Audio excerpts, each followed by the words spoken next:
Well, thank you for joining us today on Sunday, August 7th for Bible Bits and Mini Clips. As you can see, I used an old picture, but still effective because today's topic is, did you know that accepting Jesus is not found anywhere in the Bible? That might be a revelation to some of you.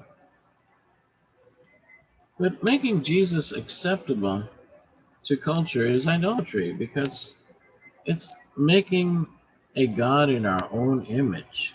It's well-meaning, but we might as well put up a golden calf, kind of like Aaron did, and after Moses went up for the Ten Commandments and didn't come back for 40 days. I remember when Ray Comfort said when he went to a Godspell play in 1973, free tickets, of course, otherwise he probably wouldn't have went. Although these people were sincere and well-meaning, they we're not talking about the same Jesus. In fact, in Catholic school, I remember that play as well as Jesus Christ Superstar. Well, it did bring attention to the mind of people about Jesus. It didn't really bring attention to the heart and soul to many people. And many walked away, well, that was a nice play. Isn't that nice? But these charismatic Catholic circles we're saying, kind of like in the movie series currently, The Chosen, that all we're trying to do is make Jesus more acceptable to the culture. And while that might seem well and good, a dilution or a diversion from the truth, what is that? It's a lie. And it is idolatry. It's a subtle trap that Satan puts many of us in. And so if we make up a God, an Elohim, as the Mormon folks would know about Elohims, using the Hebrew terms, not the God, but a God, we make up in our mind to be a genie God, a guide God, a God that answers all our pleasures and comforts, our preferences. It doesn't change us much. Sure puts a lot of demands on that God.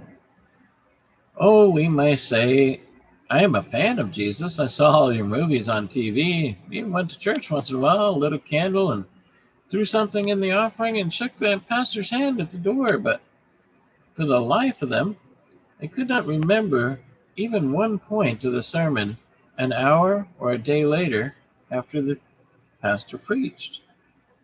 Didn't make a difference. Acceptable? Comfortable? Yes. Life-changing? No. Sad to say.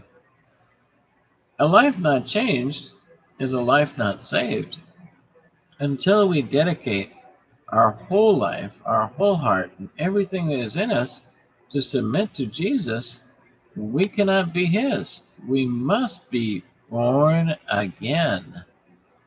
And many go through the motions of carnal Christianity or religion, trying to get better, trying to do our best, but God's already done His best. All we need to do is believe in Him and accept that He's working in us, sanctifying us. Not we reaching up to God, God reached down to us. Subscribe, we might subscribe an hour or so a week, but really, if you look at your life in the mirror, we do as we please the rest of the week. This is not acceptable in the kingdom of heaven, where there is no sin or selfishness found. Well, that's the Bible bit and clip today from yours truly. And I thank you for joining us. May the Lord bless and keep you and strengthen you in your walk with Him. May you desire to serve Him. May you grow in Him. Until tomorrow, I'll be looking forward to seeing you again, but if not, looking for you on the other end. Have a wonderful Sundays. Share the Lord Jesus and the gospel.